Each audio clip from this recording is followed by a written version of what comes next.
Demo on Hymer 04DL 4860. Your control panel just above your habitation door turns your van on and off and shows you your levels. So simply to turn your van on and off, where it says 12 volt, well, we can focus in, that's your van off. To put it on, just click the button. The icon up here, where it says 230, we can focus, shows you that you're plugged into the mains. To show your freshwater and wastewater levels, simply click on the button where you see your freshwater here is 50% full and your waste is empty. To show your levels for your batteries, the battery in the back is for your leisure. You're 14.3 volts. That's because you're charging at the moment and plugged in. Once you unplug this fan, it'll drop down to about 12.5 to 13ish volts. There's an alarm on this here van. If you're plugged out and your leisure battery drains far too fast, there's an alarm that comes up here to tell you to plug in to charge your leisure batteries. So the front one here is for your engine.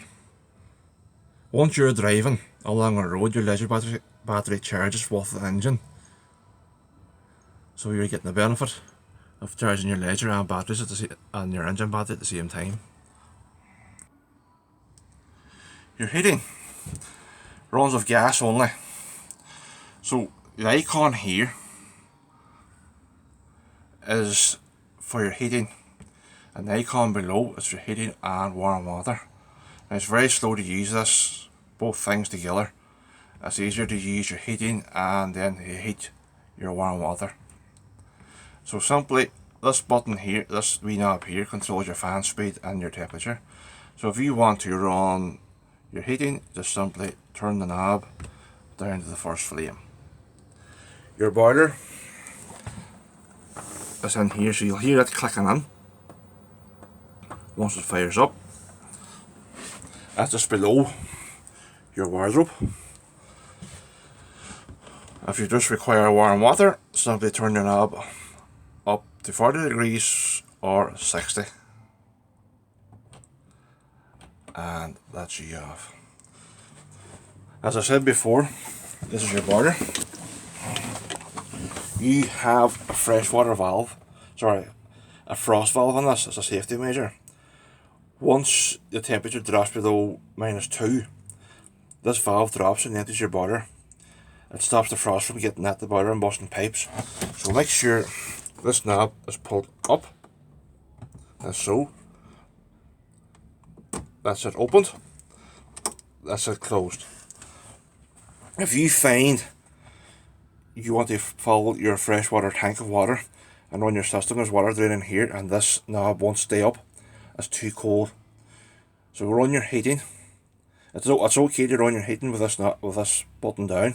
Run your heating for 20 minutes to half an hour and that button will stay up by itself. So when you're draining your system, make sure this is down. It's recommended to drain your whole system during the winter because the frost gets at your pipes. It could bust them very easy. So to drain the whole system, make sure that red button's pushed down. You also have a plug in your freshwater tank, which is situated underneath this hatch. Unscrew the blue tab. As you can see, there is a plug at the bottom of the tank. It's the same as a plug in your sink. So simply pull that out, let the water drain out. Then run all your taps between hot and cold until all your pipes is empty of water. And if you need to, you can blow up onto the taps and it pushes the water back out again. It's recommended to do this during the winter, as you could bust pipes if a sharp frost comes. Your fridge runs in 3 modes. You have 12 volt, 230 volt and gas. This knob here to your right controls your temperature. You also have an auto setting in this fridge. What this means is if you turn your switch to auto, that picks up the biggest power supply available, which at the minute is the 230 volt, as you just seen coming on. Once you unplug this fan, it will automatically go to gas, and once you start the engine, it goes to 12 volt. 12 volt only works when the engine is running, and it's recommended to use 12 volt traveling between campsites, not gas. It's not recommended to use gas when traveling. But you can select these options yourself just by going to gas. Once this is lighting in gas, this light will stay solid. If it doesn't light in gas, this here light will flash. You can also hear it sparkling on the back of the fridge. To open it, simply push the slide this way and open. And to lock, pull back. There is a new TV aerial supplied in this van. So that's your receiver box up there. You have an on and off switch, which is sitting in there, and a max and low frequency. It's set at max at the minute, and the aerial is plumbed in to that plug there. So once you put on your TV, all you have to do is put your aerial into the bottom port, and that's also your 12 volt power supply. When you're traveling from campsite to campsite, you will have to retune your TV.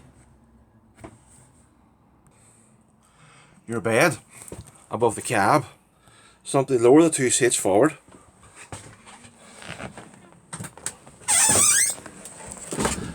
and pull down.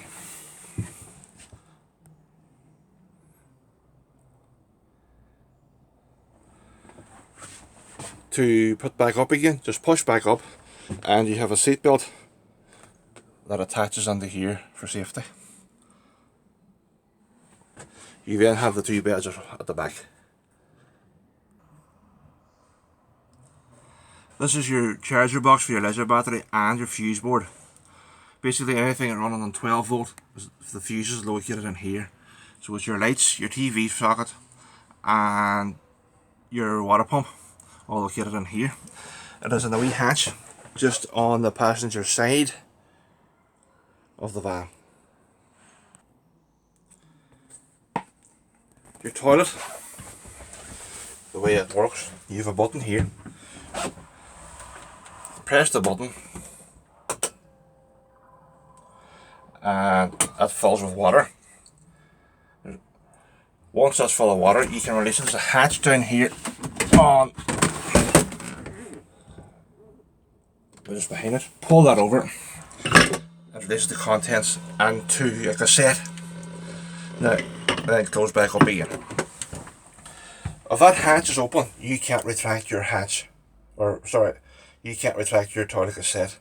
So make sure that hatch is closed, and you can pull out your cassette and empty if necessary. There's an indication here, once your cassette is full, a red light flashes to say your cassette is full. Your gas bottle is located in the locker just below the cab. To turn the gas on, simply turn this knob anti-clockwise.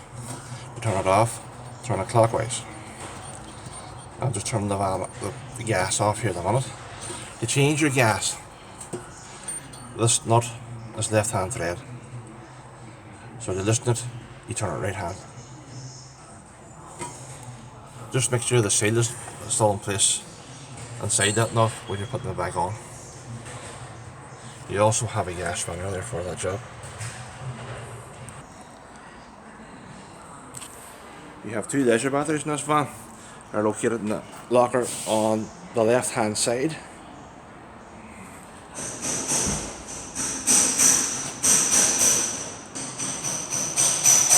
To empty your cassette, simply pull this little lever and pull out. To empty the contents, this spout can turn out. Unscrew your top and empty into a gully or toilet area. Tighten up your top and simply push back in until it clicks back into place. This is a fan attachment that the last owner put on to take the smell away.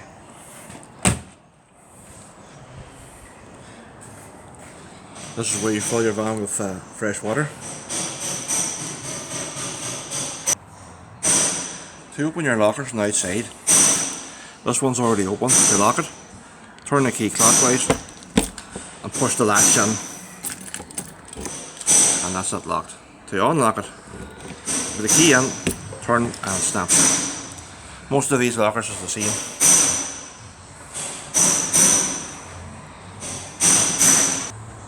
For the freshwater hatch, put the blue key in, turn, that pops out the top, and you get on that there just turns and pull out. Put the lock, push back in, turn the key, that's it locked. The reversing camera in this van stays on permanently, or you can turn it off just by pressing this button, on and off.